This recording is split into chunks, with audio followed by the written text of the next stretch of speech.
Sana malaki-laki yung kikitain natin dito sa hipon, Tay. Sana nga anak, kahit umabot man lang ng 300,000 yung kita natin dito. Tay, pagdating natin sa lungsod, huwag tayong dumaan sa highway. Bakit naman anak? Mas madali tayo makakarating sa merkado pag doon tayo dumaan. May pakiramdam lang ako, Tay, na may nag-aabang sa atin na masama dun na. Ganun ba anak? Sige, sa ibang lugar tayo dadaan kung gayon. Doon pa kundo, nakaalis na po sila. At ang kulay ng sinasakyan nilang delivery truck ay kulay asul. Sige, mabuti at pinaalam mo agad sa akin, maasahan ka talaga. Tatawagan ko muna ang mga bataan nating pulis. Hello, harangin nyo pag may dumaan diyang asul na delivery truck at kumpiskahin nyo lahat ng karga, gawan nyo ng violation. Sige, Don Pakundo, masusunod po. Nakaposte na po kami dito sa highway. At tiyak dito po yung dadaan patungong merkado.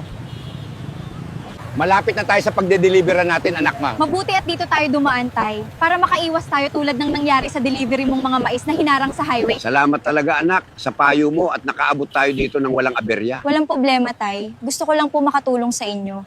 Madam, magkano po yung bili nyo per kilo ng ganito kalalaking hipon? Mga nasa 1,000 per kilo ang kuha namin pag ganito kalalaking hipon. Mahal din pala bilihan ng ganitong hipon. Oo, dahil walang ibang nagha-harvest ng ganito ngayon, parang kayo lang ata nakapag-deliver ng ganito dito. Sige po ma'am, timbangin nyo na po lahat. Sige, Papa, timbang ko sa mga tauhan ko lahat at antayin nyo na lang kung ilang kilo lahat. Ilang kilo po lahat ng natimbang ma'am? Nasa higit ko mo lang 350 kilos lahat-lahat. Nasa 50,000 yung babayaran ko sa inyo. Malaki-laki rin pala ang kita ng mga naibenta nating hipon, anak. Kung may harvest pa po kayo, dito nyo na lang po agad i-deliver. Kukunin po namin lahat. Hello, ano na balita? Na-hold nyo na ba yung delivery ng mga hipon ni Nestor na papuntang merkado? Hindi pa po namin nakitang dumaan dito sa highway Don Pakundo. Kanina pa po kami nag-aantay dito. Wala pong asul na sasakyan ang dumaan. To ano? Akala ko na harang nyo na sa mga oras na to, wala naman kayong mga kwenta. Lumipat kayo, baka nasa ibang kanto dumaa. Pasensya na po, Don Pakundo. Sige po, pupunta kami sa ibang kanto at doon kami maghihintay. Baka doon po dumaan.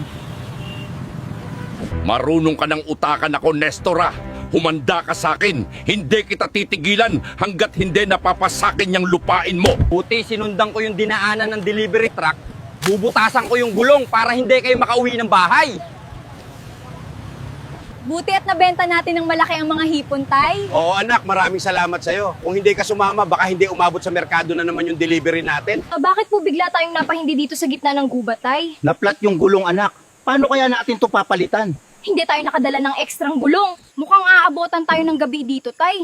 Nasa gitna pa naman tayo ng kagubatan. Huwag ka mag-alala anak. Gagawin ko to ng paraan. Si Bagwis nandito anak kang.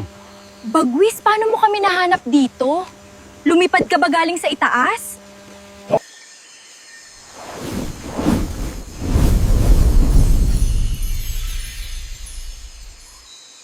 Anak, tingnan mo yung gulong biglang naayos.